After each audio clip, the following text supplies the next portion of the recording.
What's up, you guys? Alright, welcome back. Today is Monday, I think it is, the 2nd of January. Yeah, Monday. Alright, we are northbound on Interstate 35. Just got past Wellsville, Kansas. And we're on our way up to Olathe to pick up a, I don't know what kind of load it is. I'm picking up at Lineage Logistics this time, but not at Tyson like I usually do. And it seems like more often than not now when I hear our drivers in picking up, doing something on late, they seem to be at the Lineage facility. So I'm not sure. The BOL there does not look like a Tyson number, so I don't know what it is. There might be Smithfield or something. I don't know. I don't think that I've gotten that information from other drivers yet. Alright, anyway, just a little warning. Still having Dashcam issues, so if you're seeing any of the camera views missing that I might normally have present, or maybe if it switches to where it's just me and not the truck at any point, just know that it's probably something to do with the power cord for my camera. I have two cords. The one that I'm already using, the one I was previously using, I think it's got some kind of a short, because these reading lights right up here light up, and then now it's getting to the point where it only stays on for so long before it turns off. And then when I put my hand on the plug, the adapter, whatever you want to call it, that plugs into the 12-volt socket there. Yeah, it's a little on the warm side, not super warm, but I can definitely feel some warmth in it, like it's maybe getting more current than it's supposed to be getting or something. I don't know. I do have another power cord that I bought for it, and it is here in the truck, but more often than not I can't get it to work at all. It seems to work pretty good once I do get it to start, to power up, but then I go on a 10-hour break, and when I get done with the 10-hour break, the camera is turned off and I can't get it to restart for a while. What's up with this? Must mean there's a cop coming or something up here. That car going the other way, flashing its high beams like that, a number of times, means there's probably a cop up here or some kind of concern up here. Alright, anyway, next thing I want to name of this one, we got about 10 miles to go before we exiting the freeway. We're going to get off at exit 214.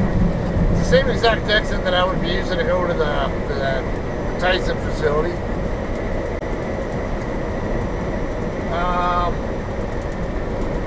So one of my friends last week or whatever it was, the same night I was on my way, that I ended up swapping loads in Hinton, Oklahoma, was the victim of an unfortunate accident. And he survived it, thankfully, albeit with broken legs. I'm surprised that that's all it was, to be honest with you. I'm very relieved to know that that's all it was. Now, I'm not going to dime out his name and all that kind of stuff, but this incident happened at the Little America Travel Center in Flagstaff. And from my understanding, he was on the phone with a friend, and he was walking toward the building with his laundry in his hand because he was getting ready to do a load of laundry. And he just says he's walking to the building, and the next thing you know, he was underneath someone else's truck. Now, not like he was even expecting it, trying to inspect it. It was they ran him over. And thankfully, it was only his legs and not the rest of his body, because when I first heard about it, I was like freaking out, and I had just, that same day it happened, he and I crossed paths in eastern New Mexico and even waved at each other and everything. And yeah, that was kind of eerie. We just saw each other and waved at each other and stuff. And just a few hours later, I'm finding out he got ran over. I'm like, what the hell? Alright, I cannot stress this enough, guys. And I don't want to speculate too much on how he managed to end up under someone else's truck.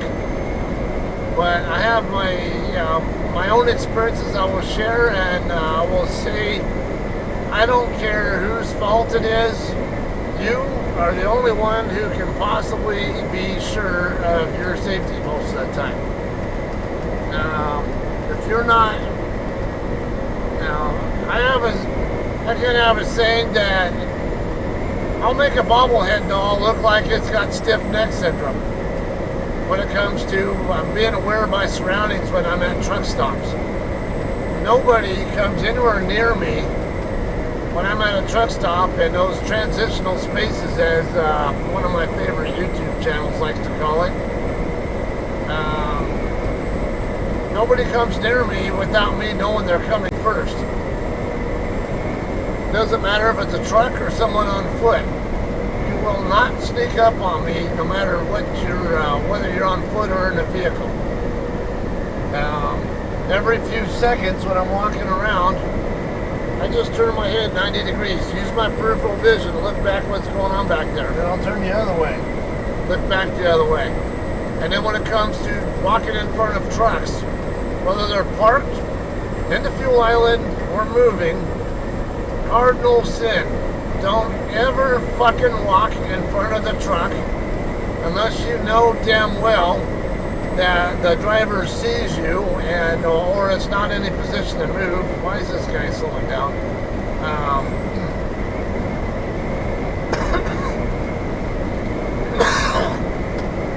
Come on, dude. If they're in a position to see you, make sure that they're actually going to yield to you or stop for you, whatever. Make eye contact. It's like even this morning when I was leaving the Loves in Pauls Valley, Oklahoma, after I finished my 34-hour reset finally, walking across the fuel island to get back to my truck. Twice there were trucks driving up to the fuel lane as I was approaching their lane that they were coming up on. And in both cases, I waited.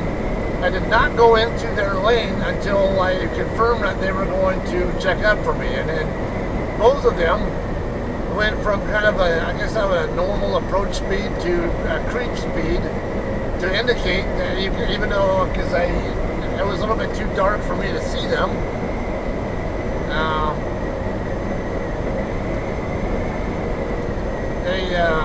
they slowed down to indicate that they were going to check up for me and wait for me to pass before they came all the way up to the fuel island or to the dispenser. So I appreciated that. And I don't go walking out into their lane until I know for sure. And also if I'm walking across the lane where it's a truck already parked, okay, I'm staying right there. I'll stay several feet out in front. Don't walk right in front of someone else's hood. This happens to me a lot too, where I'm getting fuel. I'm trying to fuel my own truck up or clean my windshield, and I'll get some fucking idiot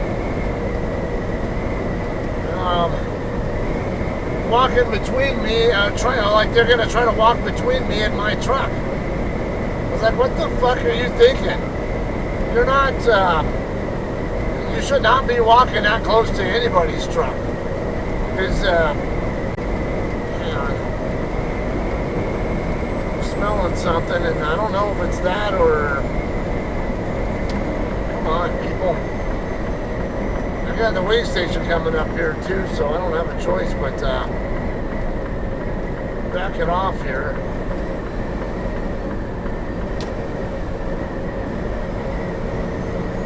Alright, anyway,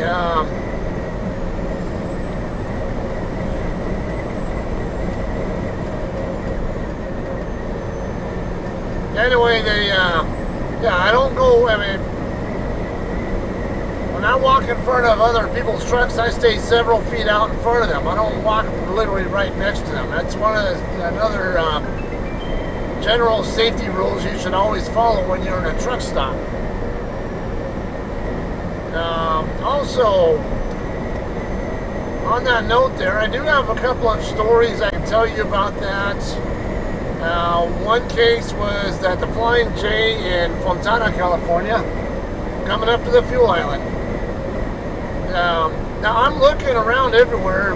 I'm even leaning forward trying to look for people walking up, but I had such limited view because the lane to my left had a truck in it, and they also had the fuel island itself. And in my A-pillar right here, all of those things restricted my view of anything over there. And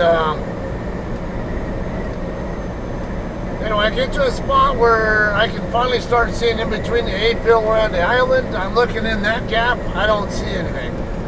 I keep going forward, and then by then, I think it's clear.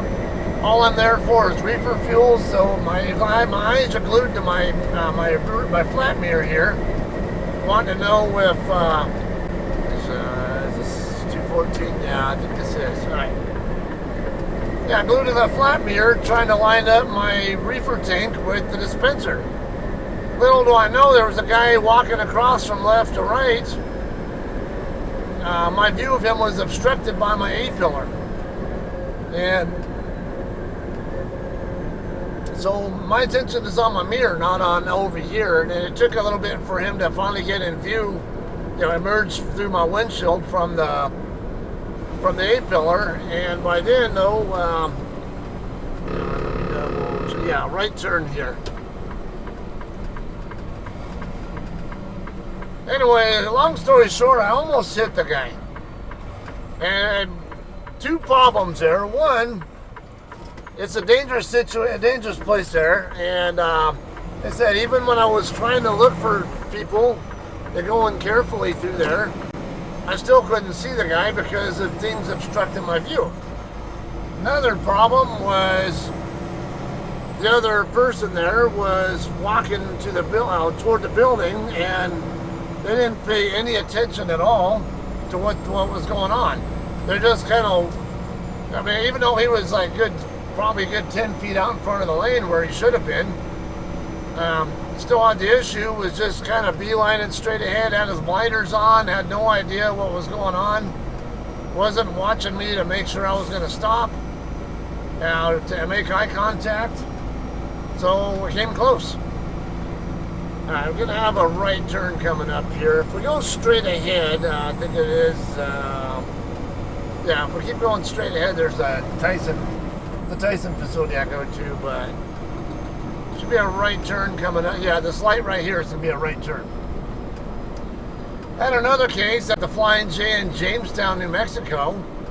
I was going to get fuel there, and I'm coming up barely a mile an hour up to the fuel island there, and it looks clear. I'm watching for stupid people walking out in front of my truck, and I don't see anybody, so I start, looking in my mirror for when I'm going to line up with my, with the dispenser. Well, while I'm doing that, the guy in the pump to my right, all of a sudden darts out from the side of his truck, out in front of the fuel island thing. As soon as as soon as he even has a chance to get around the front of the island, and just goes walking right across the front of my lane without any clue that I was coming in. And he didn't even flinch. He just walks right by and came within about a foot of my hood hitting him. That's how close I came to him getting hit. Guys, pay attention to details. Know your surroundings. I cannot stress this enough. Do you want to get ran over and killed? Do you keep doing that kind of stuff? Don't pay attention then. Alright, this should be a Westco distribution center right here, and then should be a street coming up. Erickson Street. I think this just goes into the lot here. Yeah, it should be another street coming up here on the right. We're going to turn on it. And then I didn't even get it. Didn't even look at the. Not even sure where the. If there, I assume there's a guard shack. Usually Lineage always has a guard shack. So we'll just look for signs suggesting where it's at. This building, this big building right here in front of us is going to be it.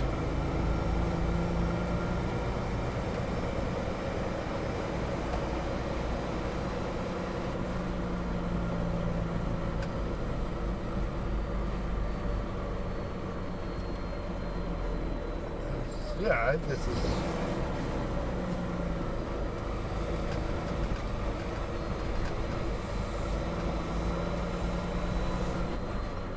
I'm hoping I'm in the right driveway. I don't know if there's another driveway on the other side.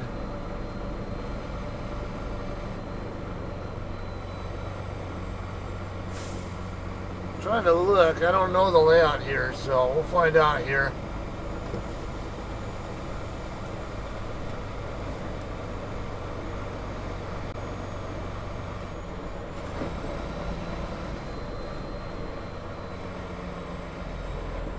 Yeah, look like he's waiting for us.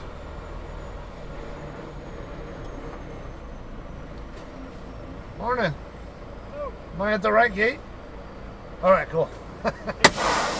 Yeah, first time here, so. An 0438 number.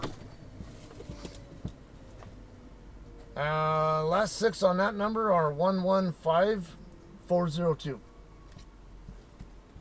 Okay, give it just a minute. You have 5 hours. Alright. Here's your license back. We're going to get you through the gate, all the way around the building, back into across from the docks. First 4 or 5 spots on this end, or as close to that end as you can. Okay. Then come over to the traffic office next to dock door number 1. Check in with them and give them that 0438, and they'll finish getting you checked in and lined out. All right, appreciate it. Thank you.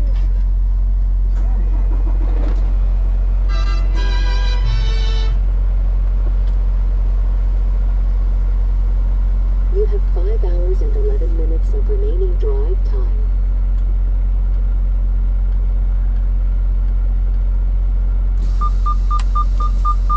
Alright guys, we are checked in here. I need to slide Tandem's back first. Alright, here we go. Oh, RFID.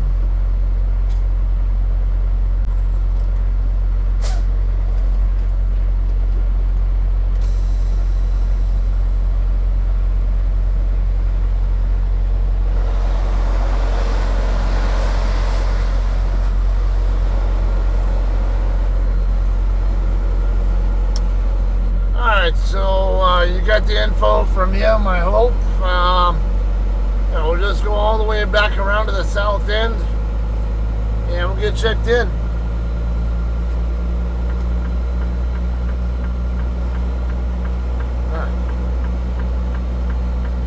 I must be for yard dogs only or something, or fire lane, I don't know. This is a very roomy facility. Yeah, I know I looked at a couple of reviews on Google, and yeah, and it did suggest that there's a lot of room here to back and all that to dock in. I do see a JCT trailer. I actually see a couple of JCT drops. This one is turned off, but this one 7450 is running. So there's a possibility that could be ours, but I came here expecting that it's probably going to be a live load. The DM did tell me it was supposedly a live load, but they already have a PO, so we thought, I guess, but already having a PO made them think that it might be a drop too. I don't know the DM's end of that part, how they know the difference. I just come here expecting a live load. If I manage to get a drop hook, great, but if I don't, Alright, so be it.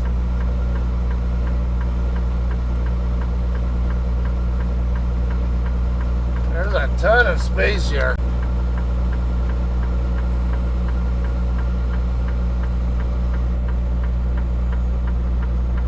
I know, going back to the whole thing about foot traffic safety at truck stops, I had another occasion where I was the person on foot and almost got ran over by a guy coming up to the fuel island. He was actually following another driver who was also coming into the fuel island. They were coming from my right to my left. I see another JCT right there. So I ended up parking over there by them. It looked like there are spots open over there. Long story short, the guy ended up making a button hook turn into one of the lanes, but his tractor was going to be right in the path of mine, right where I was at. Alright, gonna go 2 spots past, but I'm gonna go to the E8 spot, so.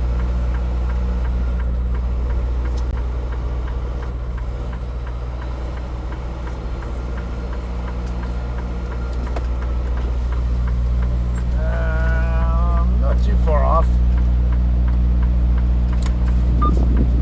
That's the thing it takes a little bit to get used to here with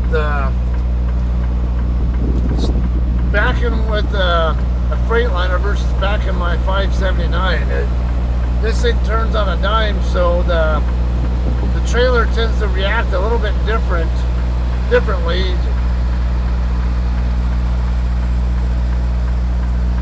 To what I'm used to.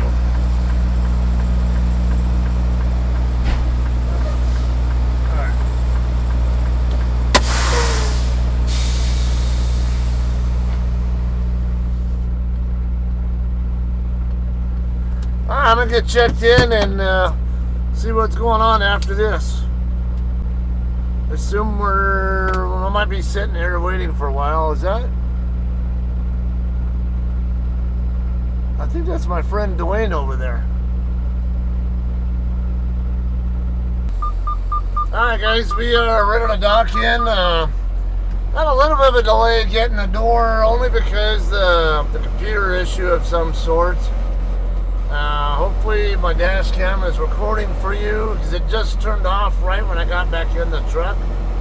I know it's because this receptacle here is, this socket thing here is getting too hot or something. So, yeah, and that is indeed my my buddy Dwayne that's docked in right here.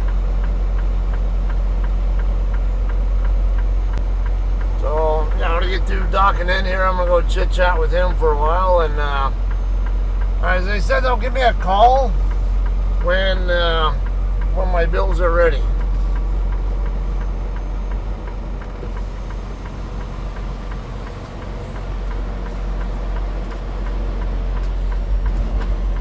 Let's see where I'm at in relation to my door. It's pretty close. Might have been a little bit off with timing the tractor part of it, but and also slide your tandems all the way back when you before you come on the property, and then leave your doors shut when you dock in. They will they will open your doors from inside the building.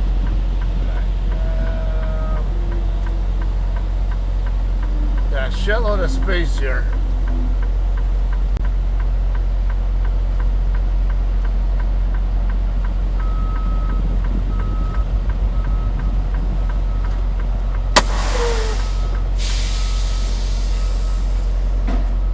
It's quick and simple and easy, whatever. I'm going to chit chat with Dwayne, and when we're ready to leave here, we'll get out of here and I'll tell you where this road's going. Alright guys, we're all done loading here. It's just after 13:50 local time. We'll go check out. I know we'll have to check out the guard shack for sure. They got like some RFID thing or whatever. I think it's an RFID sensor or device, whatever, on attached to the trailer.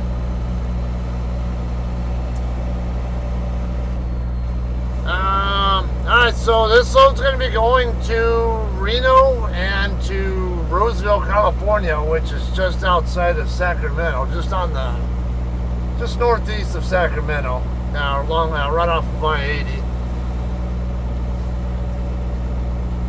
Normal route would have been to be going up, either two options there. One would be Interstate 70 out to the Denver area, and then I-25 up to either Cheyenne or I-25 and 287 up to Laramie.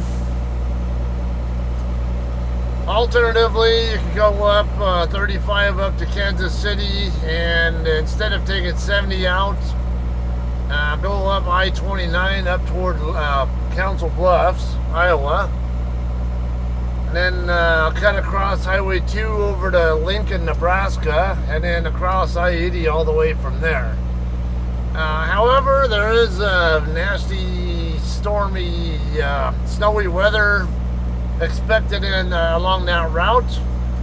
Anytime that kind of stuff goes on, I expect that I-80 is going to get shut down as well. So I'm going to go ahead and eat the extra miles. Be an extra 170 miles of travel time, travel to get over there by. I'm going to come down to Emporia, work my way across US 50 and down Kansas 61 over to US 54. Take 54 down to Tucumcari, and then take 40 across, I-40 across to Kingman, Arizona. Then US 93 from Kingman up to Las Vegas, Nevada, and then US 95 up to all the way up to the Reno area from there. So that'll be my plan. Because of the weather, I might be able to get them to pay me the extra miles too. Because I don't want to sit and deal with weather problems in Wyoming, and especially at my weight as well. It's strong winds, and this weight, it's only a 25,000 pound load.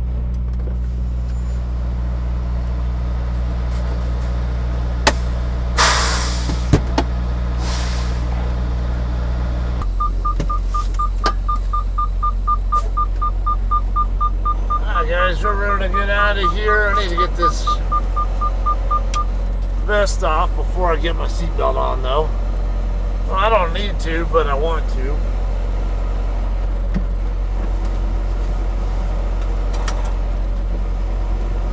Alright, so we're going to head back down southbound on I-35 from here. And, let's see. There's a street right there, but I'm under the impression I need to go back the other way to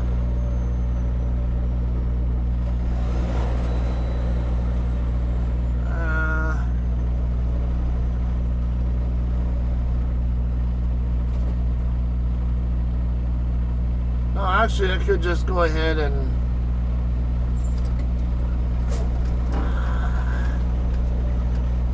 there's another street right over here that I can always use. And that'll actually dodge the scale too. Not that I'm worried about the scale, but why go through the hassle of that way station there if I don't need to?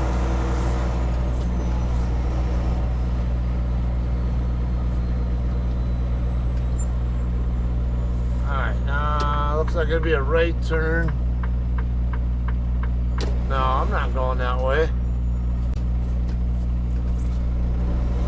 Oh no, yeah, alright, never mind. Yeah, we'll have to go back out the same way we came in.